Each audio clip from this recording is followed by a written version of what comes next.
విజయవాడలో ప్రారంభించుకోవాలి అని చెప్పి అనుకున్నా.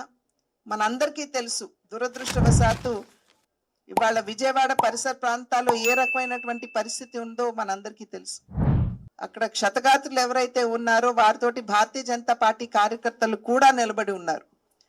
ఈ 2-3 రోజుల్లోనే భారతీయ జనతా పార్టీ కార్యకర్తలు దగ్గర 50,000 ప్యాకెట్ల భోజన ప్యాకెట్లు అక్కడ ఉన్నటువంటి క్షతగాత్రులకు అందించారు. అక్కడ ఉన్నటువంటి క్షతగాత్రుల్ని సురక్షితమైన ప్రాంతాలకి తరలించడంలో కూడా భారతీయ జనతా పార్టీ కార్యకర్తలు ఒక చురుకైనటువంటి పాత్రని అక్కడ నిర్వహిస్తున్నారు. కనుక భారతీయ జనతా పార్టీ ఎప్పుడూ కూడా ప్రజలతో మమేకమై ప్రజలతో నిలబడేటువంటి పార్టీ. కాబట్టి ఇవాళ విజయవాడలో జరిగినటువంటి ఈ దురదృష్టకరమైనటువంటి పరిస్థితి ఏదైతే ఎదుర్కొంటున్నామో రాష్ట్ర ప్రభుత్వానికి, అదేవిధంగా విజయవాడ పరిసర ప్రాంతాల్లో ప్రజలు ఇబ్బందుల్లో ఉన్నటువంటి ప్రజలందరికీ కూడా భారతీయ జనతా పార్టీ మరియు భారతీయ జనతా పార్టీ కార్యకర్తలు వారి సంపూర్ణమైనటువంటి సహకారాన్ని అందిస్తూ అండదండగా నిలబడతారని చెప్పి మీ మాధ్యమంగా మేము తెలియజేస్తూ, భయపడాల్సినటువంటి అవసరం లేదని అక్కడ ఉన్నటువంటి ప్రజలకి చెబుతూ భరోసాగా ఎప్పుడు భారతీయ జనతా పార్టీ అండగా నిలబడుతుందని చెప్పి తెలియజేస్తున్నాను. మిస్డ్ కాల్ నంబరు, ఇప్పుడు మిస్డ్ కాల్ అనేది 3 మాధ్యమాలుగా మనం సభ్యులుగా చేరొచ్చండి. మొట్టమొదటి మాధ్యమం వచ్చి మిస్డ్ కాల్ 8800002024. ఇది డయల్ చేసిన వెంటనే మనకి ఫామ్స్ వస్తాయి స్క్రీన్ మీద. వెంటనే ఆ ఫామ్స్ భర్తీ చేసుకుంటా పోతే మనం సభ్యులం కావచ్చు. రెండో మాధ్యమం వచ్చి నమో యాప్. నరేంద్ర మోడీ గారు పేరు మీద నమో యాప్ అనేది ఒకటి భారతీయ జనతా పార్టీ తయారు చేసింది. దాన్ని డౌన్లోడ్ చేసుకుని నమో యాప్ మాధ్యమంగా మనం సభ్యులం కావచ్చు. మూడవది వచ్చి క్యూఆర్ కోడ్ ఒకటి ఇచ్చారు. ఆ క్యూఆర్ కోడ్ని స్కాన్ చేసిన వెంటనే మనకి ఈ ప్రొఫార్మా ఏదైతే ఉంటుందో అది ఓపెన్ అవుతుంది. మనం అక్కడ ఉన్నటువంటి సమాచారాన్ని అంతా భర్తీ చేసి ప్రతి ఒక్కరూ కూడా సభ్యులుగా భారతీయ జనతా పార్టీలో కార్యకర్తలుగా చేరొచ్చు. కనుక ప్రతి ఒక్కరికి మీ మాధ్యమంగా ప్రజలకి చేస్తున్నటువంటి విజ్ఞప్తి, అభివృద్ధి చెందినటువంటి ఆంధ్ర రాష్ట్ర మాధ్యమంగా వికసిత్ భారత్ సంకల్పాన్ని అందుకోవాలి అని చెప్పి నరేంద్ర మోడీ గారు భారతీయ జనతా పార్టీ పనిచేస్తున్నారు. ఆంధ్ర రాష్ట్రానికి సంపూర్ణంగా భారతీయ జనతా పార్టీ తన సహకారాన్ని అందిస్తుంది. అభివృద్ధి సంక్షేమం 2 కళ్ళుగా పనిచేస్తున్నటువంటి పార్టీ భారతీయ జనతా పార్టీ. ఆంధ్ర రాష్ట్రంలో అన్ని విధాలా కూడా పోలవరం కావచ్చు, ఈ మధ్యనే మీరు చూసుంటారు 12,000 కోట్ల రూపాయలు పోలవరం నిర్మాణానికి ఇచ్చారు.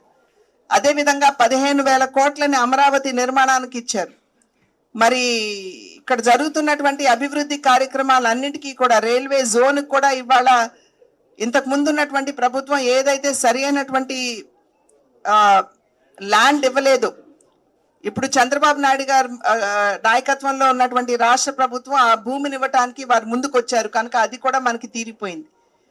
వైజాగ్ స్టీల్ ప్లాంట్ కి సంబంధించి అన్ని విధాలా కూడా మేము దానికి పరిష్కార మార్గాన్ని తీసుకుని వస్తామని చెప్పి కేంద్ర ప్రభుత్వం చెప్పింది. మరి రాష్ట్రాన్ని ముందుకు తీసుకువెళ్ళటానికి అభివృద్ధి పదంలో అన్ని విధాలా కూడా కేంద్ర ప్రభుత్వం సహకారాన్ని అందిస్తుంది. కనుక ఒక అభివృద్ధి చెందినటువంటి ఆంధ్ర రాష్ట్రం మనం ఆ కళను సాకారం చేసుకుంటూ అభివృద్ధి చెందినటువంటి భారతదేశ కళ ఏదైతే ఉందో దాన్ని సాకారం చేసుకోవాలి. ఎందుకంటే రాష్ట్రాలు కనుక అభివృద్ధి చెందకపోతే దేశం కూడా అభివృద్ధి చెందేటువంటి అవకాశం ఉండదు.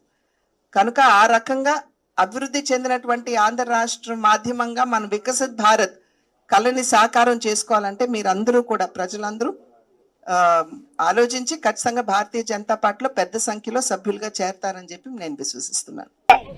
ఇంట్లో నీళ్లు ఉన్నాయి కాబట్టి ఉండలేకుండా ఉండే పరిస్థితి ఉంది కదా అని చెప్పుకోలేక, అది చెబితే దానికి పబ్లిసిటీ రాదనే ఉద్దేశంతో కలెక్టర్ కార్యాలయం అంటాడు, కలెక్టర్ కార్యాలయంలో నేను ఉంటున్నానంటాడు, ప్రజల కోసమే అదే తానేదో ఉంటున్నట్టుగా బిల్డప్ ఇవ్వడం నిజంగా ఎంత దుర్మార్గమేనంటే, కొన్ని ఆ బిల్డప్ ఇచ్చే కార్యక్రమంలో అన్నా కానీ సిన్సియారిటీ అన్నా ఉందా అని అంటే అది సిన్సియారిటీ లేదు.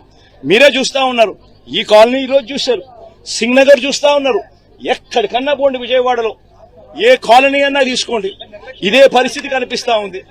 ఈ పరిస్థితి చూస్తే ఏమొస్తుంది, ఎక్కడ రిలీఫ్ క్యాంపులు లేవు. బుధవారం నాడే ఇరిగేషన్ సెక్రటరీ డ్యాముల్లో ఉన్న ఫ్లడ్ కుషన్ ఏర్పాటు చేస్తూ కాస్తో కూస్తో ప్రతి డ్యాంలోనూ కొన్ని నీళ్లను కిందికి వదిలేసి ఫ్లడ్ కుషన్ ఇరిగేషన్ సెక్రటరీ ఏర్పరిచిందంటే బుధవారం రోజే రెవెన్యూ సెక్రటరీ పరిస్థితిని గమనించి ఎక్స్ట్రీమ్ రెయిన్ఫాల్ రాబోతోందనే పరిస్థితిని గమనించి రెవెన్యూ సెక్రటరీ రిలీఫ్ క్యాంపులన్నీ కూడా ప్రణాళికాబద్ధంగా ఏర్పాటు చేసి ఉండింటే ఆ రిలీఫ్ క్యాంపులలో వసతులన్నీ కూడా ఈ జనాభాకు తగ్గట్టుగా రిలీఫ్ క్యాంపులు ఏర్పాటు చేయడం, జనాభాకు తగ్గట్టుగా ఆ రిలీఫ్ క్యాంపులలో వసతులు ఏర్పాటు చేయడం రెవెన్యూ సెక్రటరీ గాని చేసి ఉండింటే హోమ్ సెక్రటరీ వెంటనే తాను కూడా లోతట్టు ప్రాంతాల్లో ఉన్న ఈ ప్రజలందరినీ కూడా రిలీఫ్ క్యాంపులకు షిఫ్ట్ చేసే కార్యక్రమం హోమ్ సెక్రటరీ కూడా చేసి ఉండింటే 3 డిపార్ట్మెంట్లు